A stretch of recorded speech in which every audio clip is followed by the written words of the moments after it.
Hello दोस्तों, स्वागत है आपका हमारे चैनल स्मार्ट एजुकेशन क्लासेस में। आज हम जो आपके लिए डीलेट सेमेस्टर की सीरीज चला रहे हैं, ठीक है ना। तो उसमें लाए हैं प्रारंभिक शिक्षा की नवीन प्रयास राष्ट्रीय बाल श्रम परियोजना। यह तेईसवा वीडियो है दोस्तों। यहाँ बाकी 22 वीडियो ऑलरेडी बन चुके हैं। उन्हें देखने के लिए आप प्लेलिस्ट का लिंक डिस्क्रिप्शन में दिया गया निवेदन है, वहाँ से एक बार जरूर देखें ताकि आपकी जो नॉलेज है वो ज़्यादा बेहतर हो। और अगर चैनल पर नए आए हैं तो उनका आपका स्वागत है और चैनल को सब्सक्राइब जरूर करिए और बेल आइकन पर प्रेस कर लें, इससे आने वाले वीडियोज़ की आपको नोटिफिकेशन मिलती रहे। चलिए देर न करते हुए वीडियो शुरू करते हैं। निवेदन है वीडियो को पूरा देखें। चलिए, राष्ट्रीय बाल श्रम परियोजना, देखिए ये योजना क्या थी। देखिए इस सब्जेक्ट में ज़्यादातर योजनाएं ही हैं और शिक्षा से जुड़ी योजनाएं हैं जो आपके काम में भविष्य में भी आने वाली हैं। आगे है, बाल श्रम की समस्या प्रत्येक युग और समाज में किसी न किसी रूप में सदैव विद्यमान रही है, परंतु वर्तमान औद्योगिकरण के युग में यह समस्या अधिक भयंकर रूप से प्रतिष्ठित हुई है। बाल श्रम तथा किसी भी राष्ट्र की अर्थव्यवस्था पर एक बोझ, मानवता के नाम पर एक कलंक तथा बच्चों के लिए एक अभिशाप है। लेकिन कुछ वर्गों के स्वार्थों के रहते ये न केवल भारत वरन संसार के संपन्न और विकसित कहे जाने वाले देशों में भी विद्यमान है। दोस्तों, जो बाल श्रम है वो एक कलंक के रूप में देश को प्रतीक करता है, ठीक है ना। और यह अर्थव्यवस्था पर भी बहुत गहरा प्रभाव डालता है। लेकिन क्या कह सकते हैं कि ये पिछड़े इलाकों में ही नहीं बल्कि जो विकसित देश हैं, ठीक ना, वहां पर भी यह समस्या बनी हुई है। आगे है, बाल श्रम की समस्या का विश्लेषण करने से जो कारण उभर कर आते हैं उनमें निर्धनता, परिवार के बड़े आकार और बच्चों की उपेक्षा, बालक बालिका में भेदभाव तथा शिक्षा सुविधा की दुर्बलता आदि प्रमुख हैं। देखिए इसके क्या क्या कारण हैं। देखिए निर्धनता तो जो मुख्य कारण है, परिवार के बड़े आकार, बच्चों की उपेक्षा और बालक बालिकों में लिंग भेद के आधार पर शिक्षा में भेदभाव करना, यानी कि बालक को भेजेंगे बालिका को नहीं भेजेंगे, ये मुख्य आधार रहा, ठीक ना। तो वर्ष 1991 की जनगणना के अनुसार भारत में बाल श्रमिकों की संख्या लगभग कितनी थी? 1,12,00,000। और जनवरी 2000 में विश्व बैंक द्वारा प्रकाशित एक रिपोर्ट के अनुसार दुनिया भर में से सबसे अधिक बालक, मतलब दुनिया भर में जो सबसे अधिक बालक हैं वो भारत में ही रहते हैं, ठीक है ना। इसमें भारत ने टॉप किया था, बिल्कुल, ठीक है। आगे है कि भारत सरकार, राज्य सरकारें और केंद्र सरकारी संस्थाएं समुदाय के मध्य कार्य करने वाले शैक्षिक संगठनों तथा अंतर्राष्ट्रीय श्रम संगठन ILO जैसी विश्व स्तरीय, ठीक है ना, अंतर्राष्ट्रीय श्रम संगठन ILO जिसे कहते हैं, विश्व स्तरीय संस्था द्वारा इस समस्या के समाधान हेतु अनेक महत्वपूर्ण कदम उठाए गए।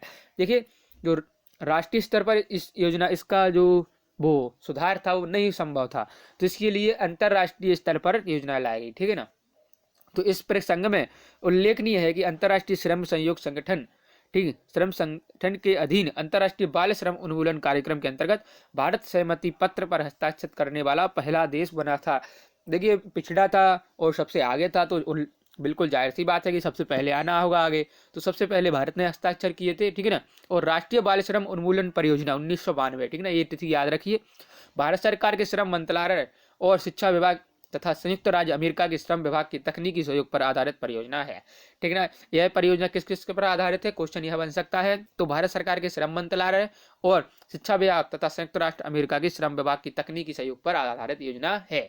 राष्ट्रीय बाल श्रम उन्मूलन परियोजना के उद्देश्य, इसके क्या क्या उद्देश्य थे? तो जोखिम वाले उद्योगों में काम करने वाले बच्चों को पहचानना, ठीक है ना, उन बच्चों की पहचान करना जो उद्योगों में लगे हुए हैं। आगे है, इन उद्योगों से बच्चों और किशोर किशोरियों को हटाना, जो बच्चे इसमें पहले से ही इस माहौल में डले हैं तो उनको वहां से हटाना और विद्यालय जाने की व्यवस्था करना।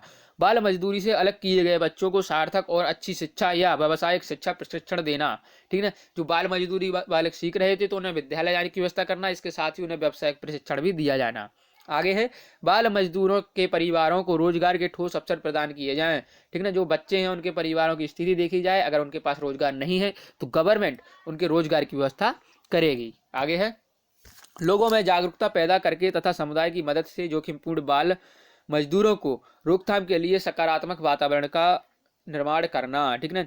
लोगों में जागरूकता उत्पन्न करना कि आप अपने बालकों को इस तरह मजदूरी नहीं कराएंगे, और समुदायों की मदद से, ठीक है ना, जोखिम में लगे हुए बालकों की रोकथाम के लिए सकारात्मक वातावरण उत्पन्न करना, ठीक है। समुदाय थे उनको यह कार्य दिया गया था कि यदि कोई जो बालक इस प्रकार का कार्य कर रहा है तो आप हमें इसकी सूचना देंगे।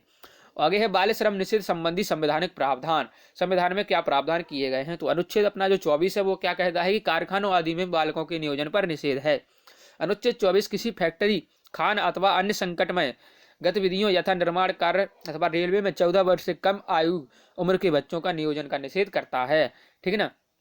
रेलवे में अनुच्छेद क्या करता है कि जो फैक्ट्री और ठीक है उद्योगों में लगे बालक हैं उनको वहां पर नहीं लगाया जाएगा, और रेलवे 14 वर्ष से कम उम्र के बच्चों को अपने कार्य में नहीं लगाएगा। बाल श्रम निषेध एवं नियमन अधिनियम 1986 इस दशा में सर्वाधिक महत्वपूर्ण कानून है। कौन सा? बाल श्रम निषेध एवं नियमन अधिनियम 1986, ठीक है ना। और 2006 में सरकार ने बच्चों के घरेलू नौकरों के रूप में काम करने पर अथवा व्यावसायिक प्रतिष्ठानों जैसे होटलों, रेस्तरां, दुकानों, कारखानों, रिसोर्ट, चाय की दुकानों आदि में नियोजन पर रोक लगा दी है, ठीक है ना। 2006 में किस किस पर रोक लगी थी?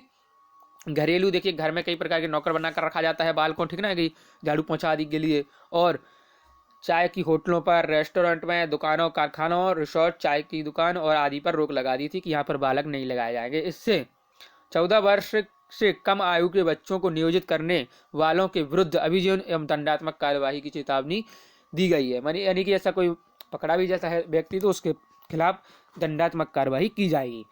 और ठीक है दोस्तों, तो मिलते हैं अगले वीडियो में। जय हिंद, जय भारत। वीडियो अच्छा लगा है तो वीडियो को लाइक जरूर करिए।